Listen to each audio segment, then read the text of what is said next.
up? Bienvenue sur le podcast Conversation Awesome avec Karmakin. Mon nom est Claudia et ma mission avec ce podcast est de t'amener dans un monde d'inspiration, de découverte et d'apprentissage. À travers des épisodes solo ou avec invités, en français and in English, attends-toi à une panoplie de sujets et d'histoires variées en lien avec la santé, les habitudes de vie, le développement personnel et spirituel et tout ce qui peut t'aider à vivre une vie awesome, épanouie selon tes termes. I am honored and so grateful that you're here. Merci de partager le podcast en grand nombre, de t'y abonner et de laisser 5 étoiles et un review sur ta plateforme d'écoute préférée. All right, let's dive in dans la nouvelle conversation de la semaine et merci encore d'être à l'écoute. You're awesome.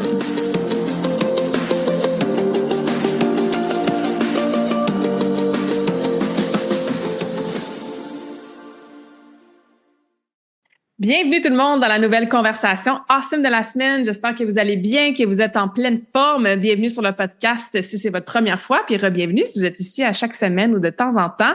On continue en alternance épisode solo, épisode avec invité. Donc aujourd'hui, c'est un épisode avec une invitée spéciale que ça fait pas longtemps que je connais, mais disons que ça a été un match virtuel aligné assez rapidement.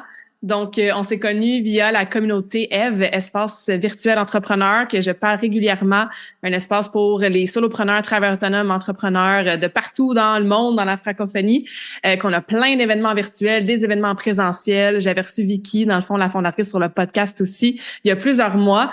Puis, c'est à travers cette belle communauté-là que je connais et j'apprends à connaître des gens vraiment awesome que je gagne à connaître davantage et à, comme aujourd'hui, inviter sur le podcast quand on a des missions vraiment complémentaires. Donc, Cathy Lagacé qui est avec nous aujourd'hui. Cathy, bienvenue dans la conversation awesome d'aujourd'hui. Merci Claudia, je suis vraiment contente que tu m'as invitée sur le podcast, ça me fait super plaisir d'être là, puis comme tu l'as dit tantôt, ça a été vraiment une belle connexion qui s'est créée rapidement quand on s'est booké un petit smoothie virtuel, fait que je suis très contente de pouvoir enregistrer avec toi aujourd'hui. Ben, ça me fait super plaisir. Puis, on peut déjà mentionner ton podcast, que toi aussi, tu as un podcast que je vais inviter les gens à aller suivre par la suite. Donc, dose de sensibilité. On va parler d'hypersensibilité aujourd'hui beaucoup, mais c'est ça, on en reparlera à la fin de où est-ce que les gens peuvent connecter avec toi. Mais déjà, on peut dire que on va aussi faire un épisode sur le tien. Alors, les gens qui veulent en savoir plus, ils peuvent aller te retrouver sur ton podcast Dose de sensibilité. Donc, le mot le dit, hein, sensibilité, sensible, hypersensibilité, c'est qu'est-ce qui est écrit aussi sur ta page Facebook, entre autres, que t'aimes la femme hypersensible à s'aimer plus, etc. Comment t'es tombée là-dedans, toi, à vouloir aider les femmes hypersensibles? Puis on va pouvoir définir après qu'est-ce que ça signifie, ça. Mais parle-nous un petit peu de qui es-tu, ton parcours de vie, qu'est-ce qui t'a amené à faire, qu'est-ce que tu fais aujourd'hui? Oui, c'est une réponse qui pourrait être vraiment très, très longue. Je vais essayer de faire ça quand même concis. Moi, dans le fond, je suis originaire d'un petit village dans le Bas-Saint-Laurent, petit village de 400 habitants. Et toute petite, j'étais déjà très, très curieuse, très émerveillée par la nature. Je me posais plein de questions que des enfants se posent pas nécessairement. Je me questionnais sur la vie, sur la mort. J'étais souvent la confidente parmi mes amis. J'étais aussi souvent celle qui agissait comme médiateur quand il y avait un conflit entre mes sœurs, entre ma mère et ma sœur. Je supportais pas le conflit, mais vous doutez bien évidemment que je savais pas que j'étais hypersensible, mais tout ça me caractérisait. Puis quand je vivais des peines ou des joies, c'était vraiment très, très intense. Mais tu sais, c'était pas connu à cette époque-là, là, dans les années 80. Et j'avais pas nécessairement de modèle auprès de qui je pouvais m'identifier. Ce que je voyais, c'était juste que j'étais différente. Puis souvent, c'était pas nécessairement positif parce que ce que je voyais, c'était plutôt que j'étais en décalage et que moi, ça me limitait ou ça faisait en sorte que les choses m'atteignaient plus. Donc, je me sentais souvent plus faible ou pas assez, tu sais. Mm-hmm. Et évidemment, souvent, comme les recherches le démontrent au niveau de l'hypersensibilité, il n'y a pas de consensus, mais on parle soit d'une possibilité que ce soit génétique ou moi je penche plus de l'autre côté qui est du fait que ça se développerait durant l'enfance, quand on est dans une famille dysfonctionnelle ou dans un milieu où le sentiment de sécurité est pas nécessairement comblé suite à des traumatismes en fait. Et je suis consciente que des familles qui ont vécu probablement des choses plus difficiles que dans la mienne, mais j'ai quand même eu mon lot de défis.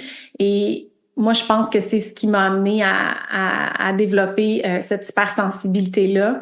Ma mère qui souffrait beaucoup de dépression, d'anxiété, donc qui était là physiquement, mais pas autant disponible psychologiquement. Et tu sais, comme j'aurais eu besoin, elle a fait du mieux qu'elle pouvait là. Il n'y a pas de colère aujourd'hui. J'ai fait la paix avec ça. Mais ce qui m'a amené à être souvent dans l'hyper-vigilance, toujours à me demander, bon, ben, qu'est-ce qui va arriver aujourd'hui, comme très alerte de comment ma mère va. Tu sais, donc, je pense que c'est venu de là.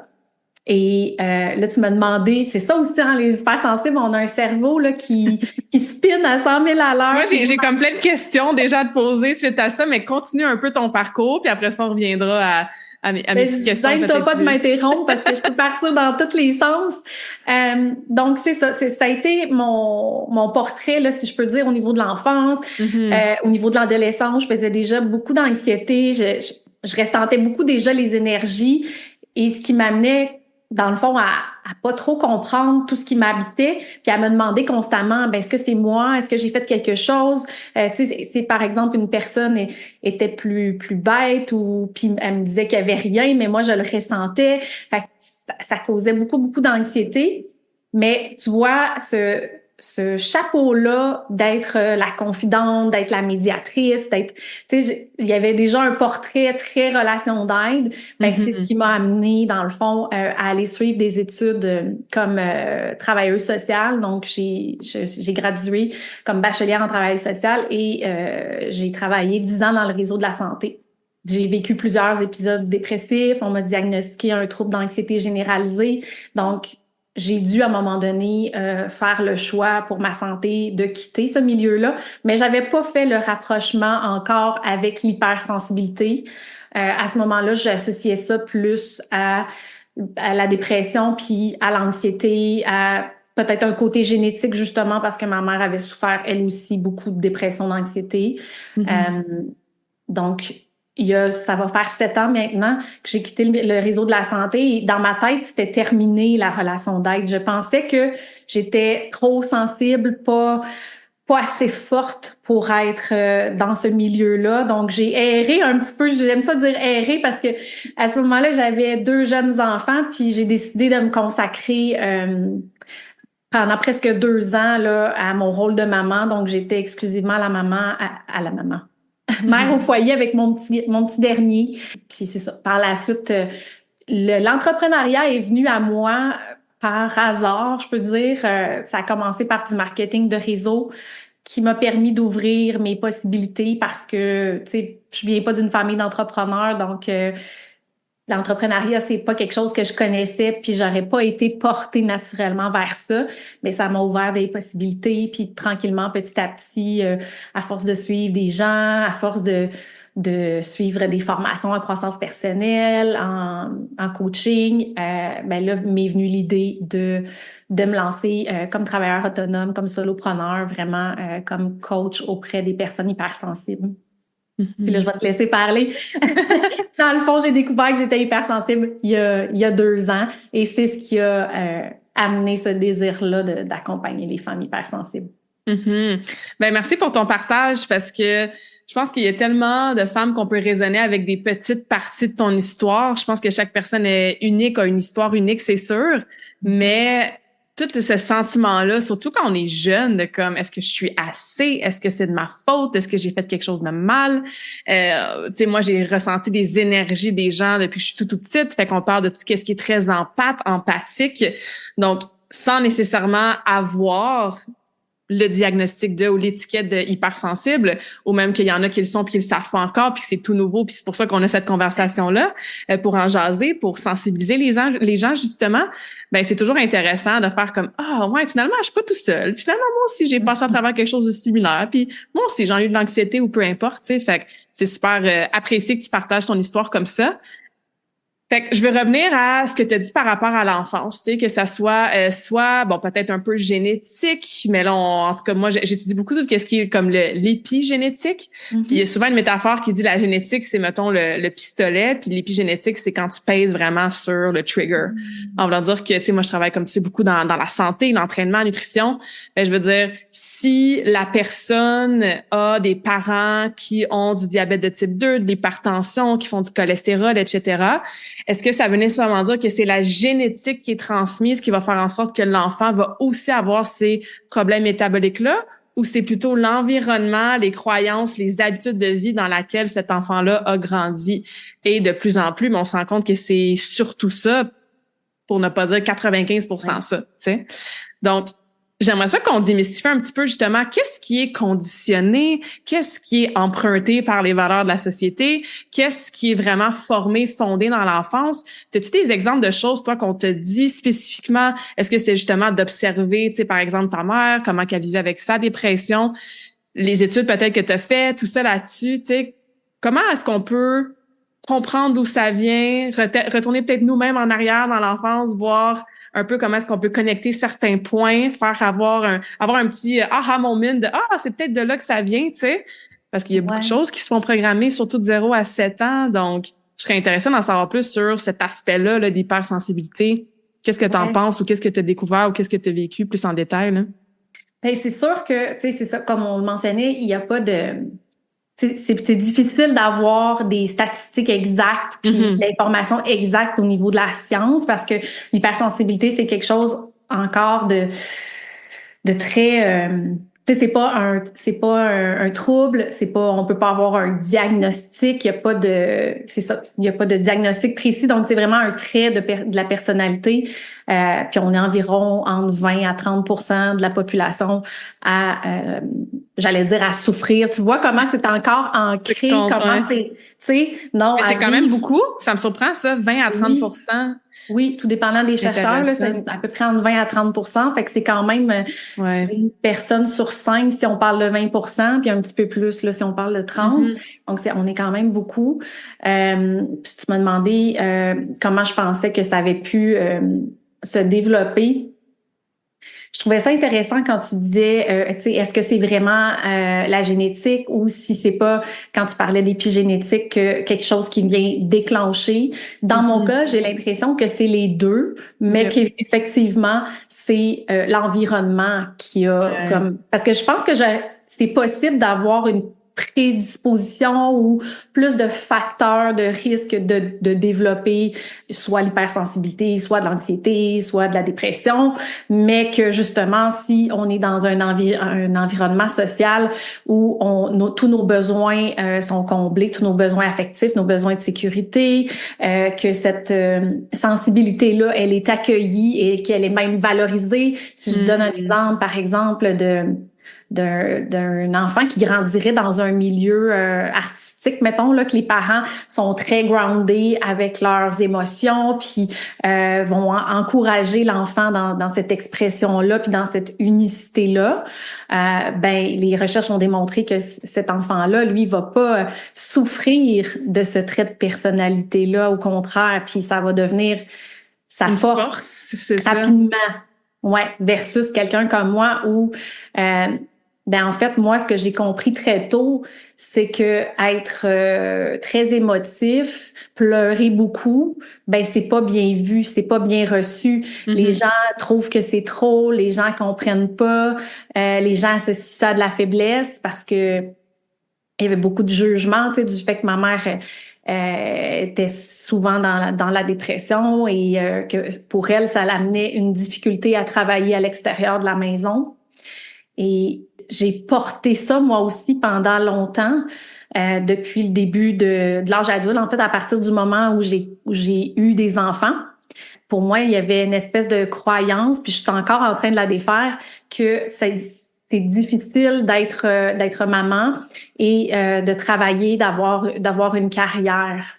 Donc, il y avait aussi cette croyance-là comme quoi l'hypersensibilité, c'est une faiblesse, puis c'est tellement difficile à gérer et à vivre au quotidien que ça prend toute ton énergie, puis t'en as plus pour faut comme tu choisisses entre être maman puis avoir une carrière, tu sais. Et je pense que c'est ça que je veux faire avec mon entreprise, comment je veux accompagner les femmes, c'est vraiment de les amener à voir que c'est possible en se choisissant puis en mettant vraiment des balises pour créer un environnement qui fonctionne avec nos besoins et non pas constamment essayer de s'adapter parce que c'est le moyen que les hypersensibles, la plupart, on a trouvé pour survivre. C'est vraiment de se suradapter, d'essayer de fitter dans le moule, comme on dit. Alors que ça fonctionne pas, puis le sentiment que ça nous renvoie, en tout cas que ça me renvoyait, c'était je suis pas assez, je suis juste pas assez bonne, je suis juste, tu sais, que ce soit de se comparer à une personne qui travaille temps plein puis qui arrive à jongler avec la famille, alors que moi, à temps plein, ça fonctionne juste pas, là. Tu vas me retrouver juste en pleurs, puis comme, j'ai pas assez de temps pour me ressourcer parce que ça, c'est un des grands besoins des hypersensibles, c'est d'avoir des moments plus souvent, plus longs pour se ressourcer. Ouais, puis tu sais, je pense que tu l'as sûrement vu, moi je le vois aussi. Je pense que, mettons, la génération de nos parents et avant versus, mettons, notre génération et après, la façon justement qu'on est capable, un peu plus, je crois, d'accueillir les émotions des enfants, de les laisser être dans tout leur spectrum de ressentis, de sentiments, de sensibilité, de pas, tu sais, de se faire dire des choses comme arrête de brailler. C'était assez commun, en tout cas. Je pense que je peux parler pour plusieurs d'entre nous quand on était jeunes. Je veux dire, les garçons, s'ils pleurent, sont pas assez forts, puis pour éviter d'utiliser d'autres mots. Les filles, si on est en colère, ben on se fait dire qu'on est des bitches ou que genre on n'a pas notre place, puis on prend trop de place, tu sais. Fait que je pense que plus ça va, plus on est sensibilisé à justement ce besoin-là de juste accueillir, être, laisser passer les émotions. Puis je pense qu'il y a beaucoup de choses qui se manifeste à l'adolescence, jeune adulte, à cause de ou grâce au fait que, ben, c'est plus à cause de du fait que les émotions, on n'a pas appris, en fait, à juste les vivre, les ressentir.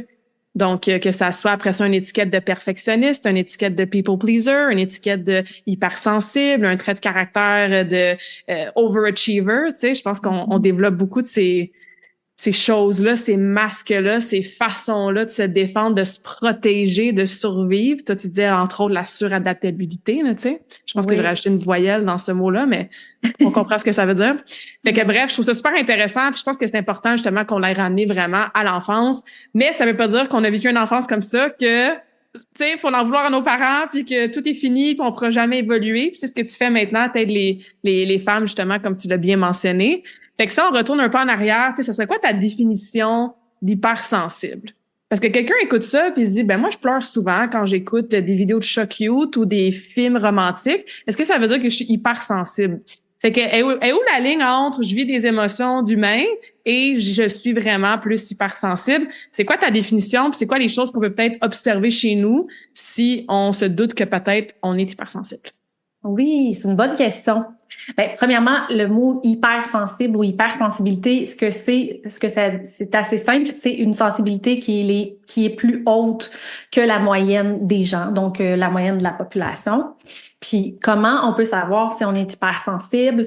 C'est quoi la différence justement? C'est que les hypersensibles, ben, premièrement, il y a une hyper-émotivité, donc une émotivité qui est plus grande, plus intense. Et comment on va le voir, c'est que ça va aussi durer plus longtemps. L'émotion va durer plus longtemps, va nous habiter plus longtemps qu'une autre personne, par exemple, qui est pas hypersensible. Est-ce que c'est toute la variété d'émotions? On est plus dans les émotions qu'on va appeler moins confortables, genre tristesse, colère, peur, anxiété, etc. Ou est-ce que c'est aussi reflété dans la joie, la gratitude, l'excitation, l'amour, etc.? Oui, dans les deux spectres. Okay. Autant, là, tu sais, une personne hypersensible qui est joyeuse, elle est joyeuse dans le tapis. Okay. Une personne ça dure longtemps, puis c'est présent. Oui, puis tu sais, genre, j'ai l'image de moi qui se promène dans le bois, puis quand je vois un papillon, je suis comme « Oh, regarde comment il est C'est la plus belle chose que tu as jamais vue de ta vie, là. » Oui, tu sais. Puis là, des fois, quelqu'un qui est pas hypersensible, mon Dieu, excuse-moi, il va me dire « Ben oui, mais là, tu sais, on en a vu 50 des papillons, là. » Puis avant que tu continues aussi, mon autre question, c'était quand tu dis justement que ça va durer un petit peu plus longtemps. Moi, j'ai déjà lu, entendu ou écouté, appris qu'une émotion, quand on la laisse être, c'est à peu près 90 secondes. Puis les gens qui restent longtemps dans leur colère ou dans leur tristesse ou quoi que ce soit, ben c'est souvent le mental qui prend le dessus, mais l'émotion physique, hein, energy in motion, emotion, c'est à peu près 90 secondes, puis pas nécessairement plus long que ça. Puis si, encore une fois, on reste dans nos états, mais c'est souvent parce que le mental puis les histoires dans notre tête continuent. Bref. Est-ce que tu as déjà entendu ce chiffre-là? C'est quoi justement la différence entre, tu sais, qu'est-ce que tu considères toi comme ça dure vraiment longtemps versus quelqu'un qui serait pas hypersensible? Mm-hmm. C'est une bonne question. J'avoue que je connaissais pas cette information-là du 90 secondes. Tu me donnes envie d'aller googler ça après. Mais je pense, en tout cas de mon opinion, là, j'ai pas la science infuse, mais je pense que tu as raison quand tu dis que le mental prend le dessus par la suite, parce que c'est une des caractéristiques de l'hypersensibilité, c'est le mot m'échappe, mais c'est une hyperactivité cérébrale en fait. C'est le cerveau qui pense tout le temps, non-stop, parce que c'est comme ça, on n'a pas de filtre et notre cerveau, les recherches le démontrent, mais je me souviens pas du nom de la partie du cerveau en particulier qui s'active plus que, il y a une zone du cerveau qui s'active plus que chez les gens non hypersensibles, qui fait en sorte qu'on va capter tous les détails et notre cerveau va traiter l'information plus en profondeur. Donc, c'est sûr que quand on est exposé à une situation ou en contact avec quelqu'un, puis que ça nous fait vivre une émotion, ben après ça, je pense que le cerveau va se mettre à l'analyser. Et là, selon les pensées, parce que là, chaque personne est unique, des fois, ça va faire référence à des événements passés, à des croyances. Puis là, le discours va se mettre en branle et ça va maintenir cette émotion-là. Je pense que ça fait effectivement du sens avec comment tu l'expliques. Ouais, ben c'est ça. On fera plus de recherches, hein. Puis s'il y en a qui ont la réponse, qui ont des liens à nous envoyer, faites-le. Oui. Mais effectivement, je pense que les émotions, c'est des messagers, hein. Ils nous envoient un message qu'il y a quelque chose qui se passe, évidemment. Puis justement, parce que souvent, on n'a pas appris à les ressentir, les identifier, les laisser être. On a tendance justement à les refouler, à les engourdir avec différentes choses, à les ignorer. De ce que je comprends, c'est que dans le cas de quelqu'un qui est hypersensible, c'est pas mal difficile de les ignorer, de les tasser et tout. Fait que ça serait quoi quelques pratiques que peut-être toi, tu as appris à faire pour toi-même ou que tu fais avec tes clientes pour accueillir ces émotions-là qui sont peut-être plus, je veux dire, intenses ou plus longues quand on a ce genre de réaction-là, que ça soit voir un papillon puis être vraiment émerveillé ou vivre une grande peine là parce que je sais pas moi, quelque chose qui est arrivé dans ta vie là. Comment on fait pour les s'asseoir avec, les accueillir puis La première des choses, c'est justement de prendre un moment, un temps de recul pour se permettre de vivre cette émotion-là, ce moment-là. Prendre un moment pour identifier c'est quoi l'émotion qui nous habite. Ça, c'est pas facile, hein, parce qu'on est tellement tendance à faire comme, hey, ça va, oui, ça va bien, ça va mal. Oui. C'est tout, bien mal. Il y a plein d'autres ressentis, émotions, états, là. Fait que, je pense que développer son vocabulaire émotionnel, tu sais, aller sur Google, là, des fois, on fait ça, puis on cherche, mettons, une liste de valeurs. Mais faites ça, mais cherchez une liste d'émotions. Vous allez sûrement en apprendre quelques-uns, tu sais.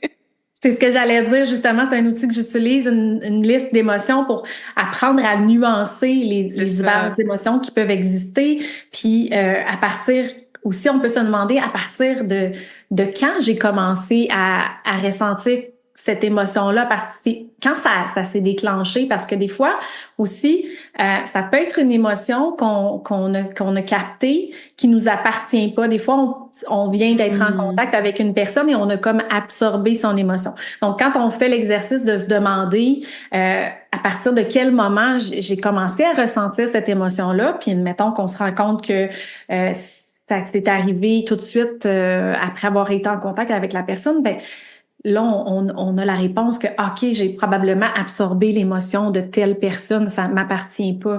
Ouais. On peut juste comme se dire mentalement ou à voix haute qu'on retourne, dans le fond, l'émotion à la personne en question, que ça nous appartient pas, tu sais. Mm-hmm. Donc, c'est ça. Puis si c'est une émotion qui nous appartient, donc une fois qu'on l'a identifiée, ben après ça, il y a des façons de libérer, de faire circuler pour que cette émotion-là perde de son ampleur, qu'elle nous envahisse moins. Ça peut être par l'écriture, justement, pour vraiment, comme un genre de journal des émotions, écrire comment on se sent. Ça peut être d'aller en nature, d'aller marcher. Moi, un des outils que je recommande beaucoup, parce que je le pratique pour moi, c'est la méditation. Donc ça, c'est la cohérence cardiaque. Mm-hmm. Tout ce qui peut, dans le fond, venir apaiser le mental, apaiser le système nerveux, ramener dans l'ici et maintenant. Ouais.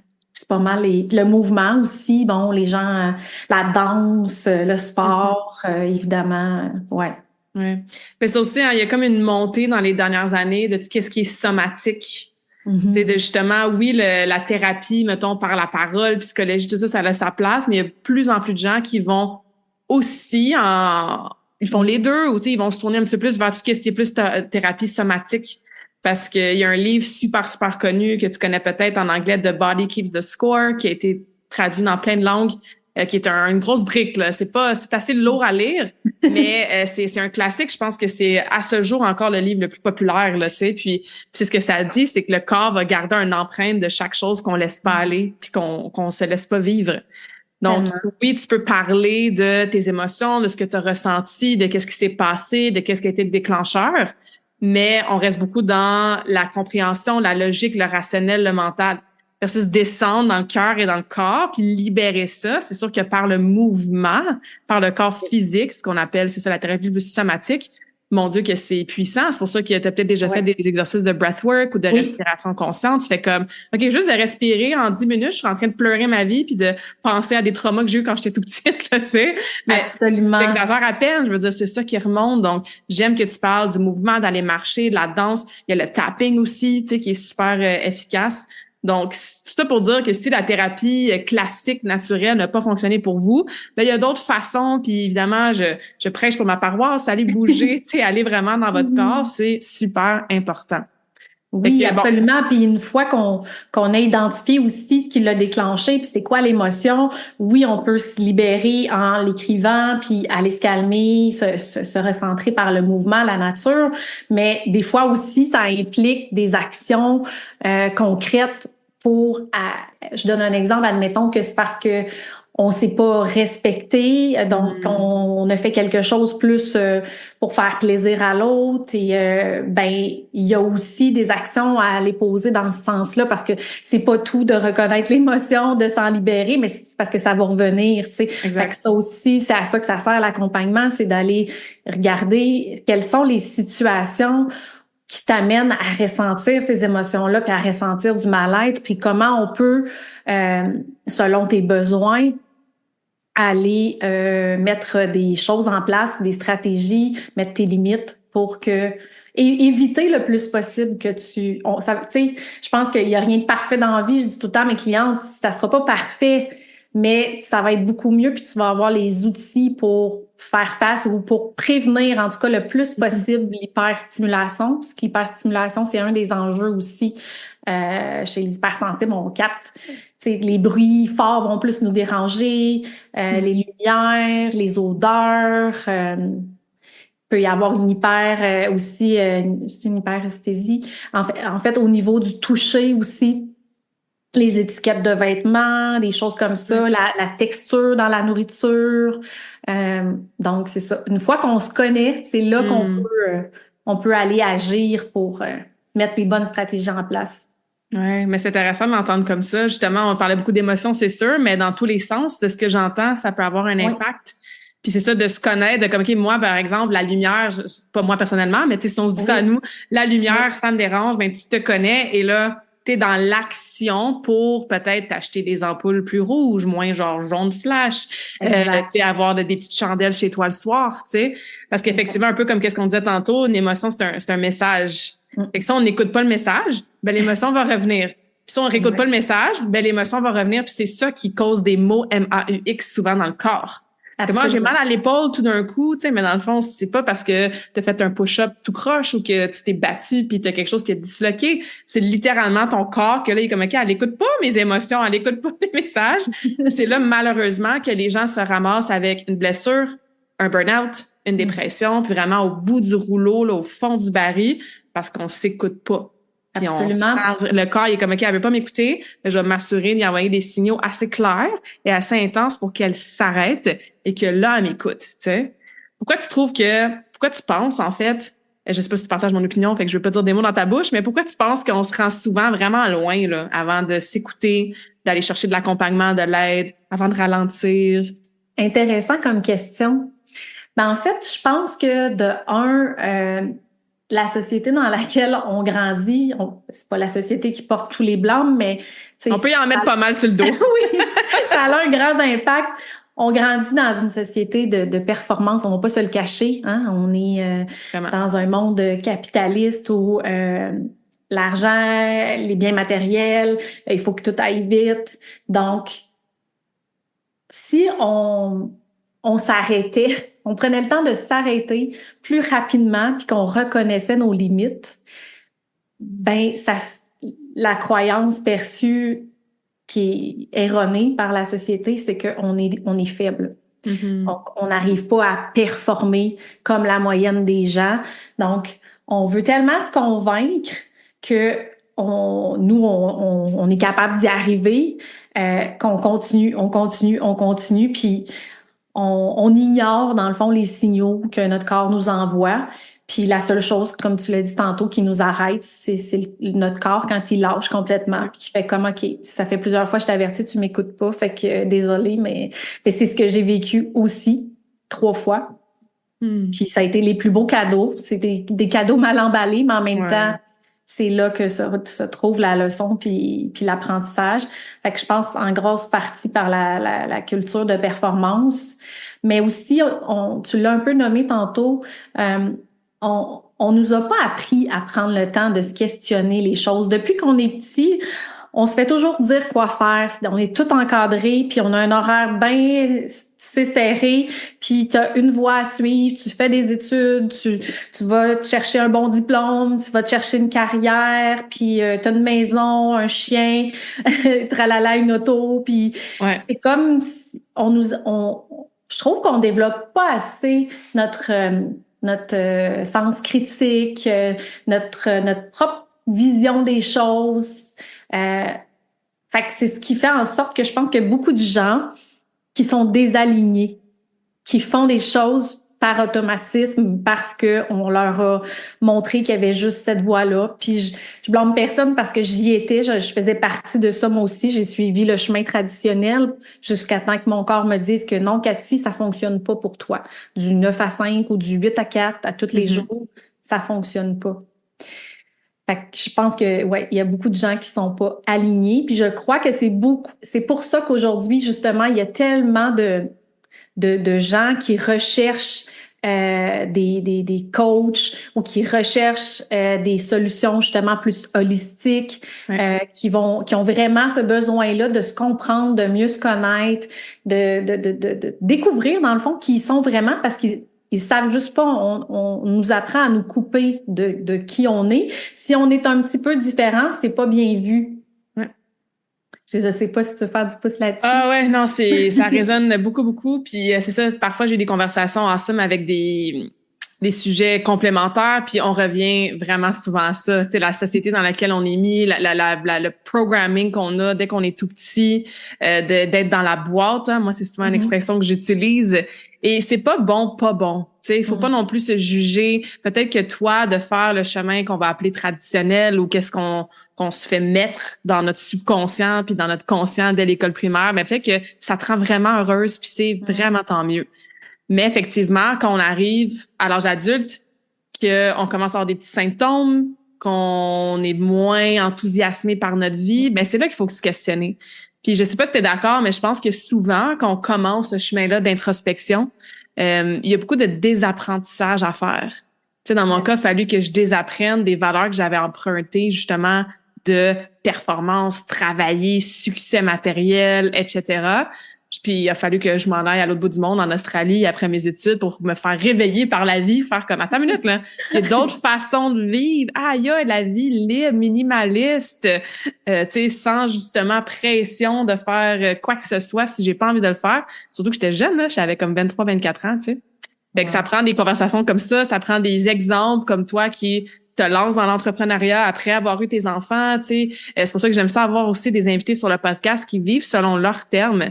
Et encore une fois, si t'es à l'écoute puis toi, tes termes, c'est études, maison, chien, enfant, c'est super si t'es aligné avec ça. Mais il faut se questionner sur qu'est-ce qui est vraiment nous ou qu'est-ce qu'on doit désapprendre pour se retrouver, tu sais. Puis ça, c'est pas facile. Puis c'est pour ça que on a des conversations comme ça, c'est pour ça qu'on est là, puis c'est pour ça qu'il y a aussi un vent, là, surtout depuis 2020, avec tout ce qui s'est passé dans le monde, parce que les gens n'ont pas eu le choix de s'arrêter, hein, de rester chez eux, d'aller à l'intérieur de soi. Il y a eu tellement de divorces, de séparations, il y a eu tellement de gens qui ont lâché leur carrière, qui se sont lancés dans un nouveau projet. Il y a des gens qui, tu sais, qui ont changé de vie complètement parce qu'il y a eu cette espèce de wake-up call-là collectif de comme, attends une minute, là. Tu sais, ce que je fais, est-ce que justement c'est aligné avec moi-même? Fait que je trouve ça vraiment beau que t'en parles comme ça. Parce qu'on était tous comme en arrêt d'agir. Tout le monde était sur pause. Fait que tout le monde était comme confronté à eux-mêmes. Puis ça a amené, comme tu dis, vraiment beaucoup de changements. Puis une des choses que tu disais, je pense que justement, si il y a des gens pour qui ça fonctionne, ce que la société nous a enseigné, puis d'être un chemin un peu plus linéaire, c'est bien correct, tu sais. Mais moi, ce que j'essaie d'enseigner à mes enfants en ce moment, c'est qu'il existe plusieurs choix. C'est pas, je leur dis pas, va-t'en dans l'entrepreneuriat, c'est la clé. C'est parce que là, c'est pas mieux que de juste prôner l'emploi salarié puis les études. C'est plus d'amener une diversité, d'amener une ouverture, en fait, sur les possibilités, sur le monde. Regarde, voici, moi, j'ai suivi telle voie. Ensuite, j'ai changé de voie. J'ai choisi ça. Toi, voici, tu vas avoir toutes ces possibilités-là. Et en fait, je leur offre ce que moi, j'aurais voulu avoir. Puis, je trouve ça beau parce que je me dis, c'est pas grave si moi, je l'ai pas eu parce que j'ai la chance maintenant d'offrir ça à mes enfants puis de prôner ça aussi pour les prochaines générations. S'il y a une chose que je souhaite, c'est que vraiment qu'on apprenne à nos enfants à être plus connectés avec eux-mêmes. Puis à quel point c'est une vie, on en a juste une. Moi, je dis tout le temps ça à la blague à mes enfants. Je dis tout le temps, vous avez pas 3 vies comme dans Mario Bros, là, ou 9 vies comme un chat, là. On en a juste une. Fait que vivez-la heureux. C'est tout ce que je souhaite. C'est tout ce que je souhaite. Non, c'est vraiment un beau message. On parlait, c'est ça, des dernières années, tout ça. Tu disais que tu as eu vraiment le trait de personnalité confirmé, parce qu'on dira pas le mot diagnostic, de hypersensible. C'est assez récent. Tu disais que ça fait à peu près 2 ans. Oui.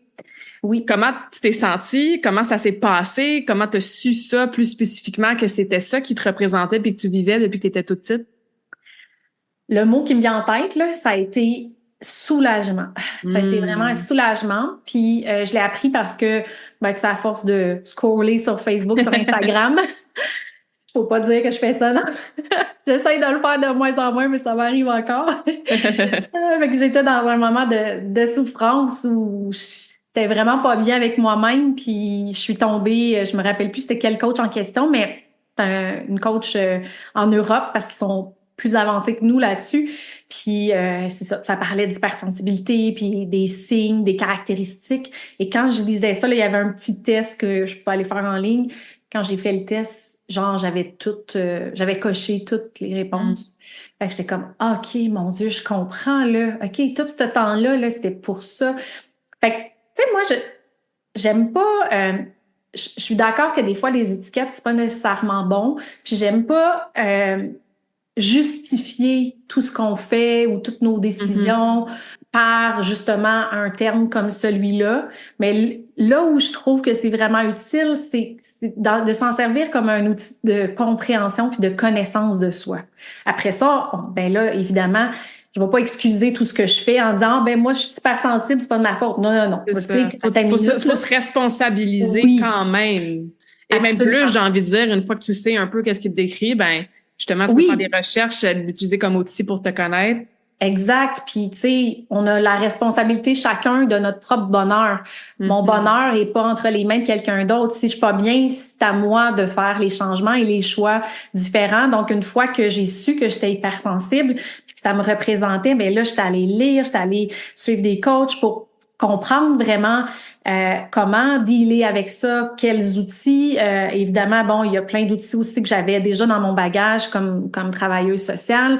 Puis comme adepte de la croissance personnelle, moi, je lirais des livres non-stop. Fait que tout ça mélangé ensemble, ça m'a vraiment aidé à me comprendre, à me connaître, Mm. à connaître mes déclencheurs. Qu'est-ce qui me fait vivre telle émotion, telle réaction? Qu'est-ce qui m'amène en état d'hyperstimulation puis que là, je me sens complètement épuisée? Fait que ces situations-là, j'essaie de les éviter le plus possible, Ouais. de pas me mettre dans des contextes où justement je vais m'épuiser. C'est drôle parce que j'ai fait un post dans ma communauté cette semaine, étant donné que la Saint-Jean-Baptiste approche, puis j'ai posé la question, comment vous vivez ça, la Saint-Jean-Baptiste? Est-ce que vous allez dans des gros shows? Est-ce que vous restez à la maison? Ou est-ce que vous fêtez ça tranquille, mais avec quelques amis? Tu sais, j'étais comme curieuse. Puis moi, ben mon choix par rapport à ça, ça a été tu sais, j'adore la musique, j'adore les shows, mais des gros shows comme Montréal, comme les Plaines d'Abraham, que je suis déjà allée plus jeune, c'est vraiment des beaux shows, mais pour moi, c'est trop de monde, trop de bruit, trop de stimuli. Ouais. Donc, j'ai fait le choix de plus me rendre dans des spectacles comme ça, mais je choisis des fois d'aller dans des shows, mais des shows plus petits. Je suis dans la région de la Naudière, fait que, tu sais, mettons, le show à Mascouche, le show à Sainte-Julienne, donc où il y a moins de monde. Puis ça, c'est si je me sens vraiment en forme, puis que Mhm. l'artiste me tente vraiment. Parce que si c'est un artiste qui me tente moyen, je Ça vaut trouve pas que la ça vaut peine pas le d'être coup. Ouais, stimulé, c'est ça. exact, c'est ça. Puis sinon, ben je vais rester chez nous. Puis on va se faire un feu ici. On va mettre la musique en direct, soit de Montréal, soit de Québec. Tu sais, puis je vais être bien Mhm. heureuse comme ça. Fait que, tu sais, Ouais, c'est d'y aller comme comment on est c'est finalement. ça. Ça vient à ce que tu disais, c'est d'apprendre à se connaître, d'apprendre à s'écouter, puis d'honorer ses besoins. Oui, Tu sais, exact. puis je suis certaine que la petite voix là, qui provient de nos patterns, notre ego, notre subconscient, ben des fois peut-être qu'elle va dire ben vas-y quand même, tu vas avoir l'air de quoi si tu refuses d'aller fêter la Saint-Jean avec tout le monde, tu devrais quand même faire ça. Puis c'est là que justement la méditation, puis se calmer, puis faire Mhm. vraiment le vide mental, mais ça nous permet d'écouter les vrais besoins à l'intérieur de soi puis de les honorer par la suite le plus possible, tu sais. Absolument. Puis j'ai envie de Pas faire du pouce facile. là-dessus en disant qu'un autre travail qui est à faire dans l'accompagnement avec mes clientes, c'est de s'entourer aussi Hmm. de personnes qui sont saines pour nous. Parce que des fois, malheureusement, que ce soit au niveau des amitiés, au niveau de la famille, ben il y a des gens qui ont un impact très négatif sur nous, Ouais. qui jugent, qui sont pas dans l'accueil. Donc, c'est sûr que, tu sais, j'y vais avec parcimonie quand il s'agit de la famille. Je suis pas à encourager à tout prix de couper les ponts avec la famille. Mais, tu sais, quand la personne est pas prête, par exemple, à couper les ponts, ben, est-ce que ça peut être de s'exposer moins souvent à cette personne-là, de limiter les contacts dans tel contexte, tu sais. Mhm. Puis les amis, évidemment, ben, on les choisit. Donc, on n'est pas obligé de garder une personne dans notre vie si ce qu'elle nous apporte, c'est négatif. Ouais. Donc, de revoir l'entourage, c'est super important, encore plus, je trouve, chez les hypersensibles, d'être entouré de gens qui sont dans l'accueil, dans la bienveillance, dans la compassion. Ils sont pas obligés Mhm. d'être hypersensibles, mais qu'il y ait des qualités humaines qui soient présentes pour que la Mhm. personne elle se sente bien, puis qu'elle sente qu'elle peut être elle-même sans avoir peur d'être rejetée. Ça n'a pas toujours été le cas dans ma vie. Fait que ça a été un travail de fond aussi à faire. Ouais, non, c'est vraiment puissant comme conseil. C'est quoi les 3 plus grands cadeaux qu'être hypersensible t'a amené dans ta vie? Oh mon Dieu.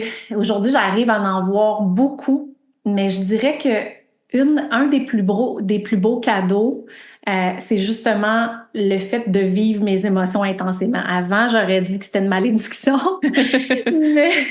mais maintenant, les joies, l'euphorie, elle est tellement grande que je me dis, si on m'enlevait ça demain matin, je pense que je trouverais ma vie vraiment beige. Fait que ça, c'est vraiment un beau cadeau, cette facilité-là que j'ai de m'émerveiller facilement devant peu. L'autre chose, je dirais que le deuxième cadeau, c'est la connexion, les relations que je crée avec les gens. Je pense que j'ai cette capacité-là de créer facilement des liens, mais des liens authentiques et profonds. Donc ça, c'est un autre cadeau. Puis le troisième, je dirais une grande créativité. Puis c'est drôle parce que tu m'aurais posé la question il y a quelques années, puis je t'aurais dit, moi, je suis pas du tout une fille créative. Je suis plus rationnelle, puis j'ai aucune créativité. Mais c'est parce que, excuse-moi, on nous apprend que la créativité, ça s'exprime juste dans les arts. C'est vrai. Dans la musique, dans la peinture, des choses comme ça. Mais moi, j'ai aucun talent dans ces affaires-là. Mais la créativité, c'est bien plus que ça. Fait que depuis que j'ai reconnecté vraiment avec mon ressenti, avec mes émotions, avec ma sensibilité, on dirait que je viens de déballer vraiment une immense charge de créativité. J'ai comme mille et une idées. Je fais des liens facilement entre des éléments qui ont pas l'air d'avoir des liens au départ. J'ai plein de projets, un attend pas l'autre, ce qui m'amène aussi des fois le challenge qui est pas évident de me recentrer puis de ramener mon focus sur une chose parce que je voudrais tout faire en même temps. Fait que ça, c'est une autre des belles forces, je trouve. Ben, je pense que c'est vraiment une belle façon d'arriver à la fin de notre conversation, d'associer des beaux cadeaux, des beaux bénéfices, des belles choses positives à ce trait de personnalité-là qui est l'hypersensibilité. Comment est-ce que les gens peuvent te rejoindre s'ils veulent travailler avec toi ou justement écouter ton podcast, en savoir plus sur ce beau sujet-là? Puis je pense que tu disais que tu avais une communauté aussi, donc... Oui, absolument. En fait, le plus facile pour me rejoindre, c'est vraiment sur Facebook. C'est la plateforme sur laquelle je suis plus active. Je suis aussi sur Instagram et TikTok, mais vraiment très peu. Donc, on peut aller m'écrire soit via mon profil perso, Cathy Lagacé, ou via ma page professionnelle qui est Cathy Lagacé Coaching. Sinon, on peut me suivre aussi via mon tout nouveau podcast sur YouTube qui s'appelle Dose de sensibilité. La chaîne est à mon nom, donc si vous cherchez Dose de sensibilité, je pense que vous allez avoir de la misère à trouver. Cherchez Cathy Lagacé. Super, je vais tout mettre ça dans la description du podcast. Fait que, Cathy, merci pour ton partage. Il me reste une question à te poser que je pose à tous mes invités à la fin de chaque conversation awesome. Mais avant, je voulais juste te remercier encore une fois de ta transparence, ta vulnérabilité, ton partage, ta belle énergie sensible, présente. Ça fait vraiment plaisir que... Puis moi, j'ai appris à te connaître aussi à travers cette conversation-là. Fait que merci encore d'avoir participé à cette conversation awesome. Ben, merci à toi pour l'invitation. C'était un bonheur d'avoir cette conversation-là avec toi. Ça me fait vraiment plaisir. Puis c'est ça, ma dernière question que je pose à tout le monde, c'est est-ce que tu as une citation préférée? Ce serait laquelle et pourquoi?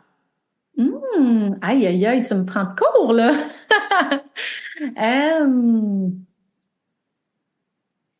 Il y a une citation qui me vient en tête rapidement.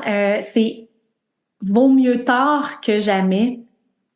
Parce que je crois vraiment que dans la vie, tout ce qu'on a envie de faire, tout ce qu'on a envie de créer, c'est possible de le faire, il est jamais trop tard, puis que plus tard vaut mieux que jamais. Tu sais, comme je crois vraiment au potentiel de l'être humain, puis à la capacité de se mettre en action, à la résilience. Et quand on réalise que quelque chose qu'on aurait voulu faire et qu'on n'a pas fait, bien évidemment, si on en a encore les capacités et les ressources, là, ben n'attendons pas parce que la vie, elle est précieuse. Donc, vaut mieux tard que jamais. Go! Go! Faisons-le. Puis oui, c'est ça. Good, puis pour toi. Oui, exactement, exactement. Ben super. On va garder ça en tête. Mieux vaut tard que jamais. Oui. Merci, Cathy. Merci à toi.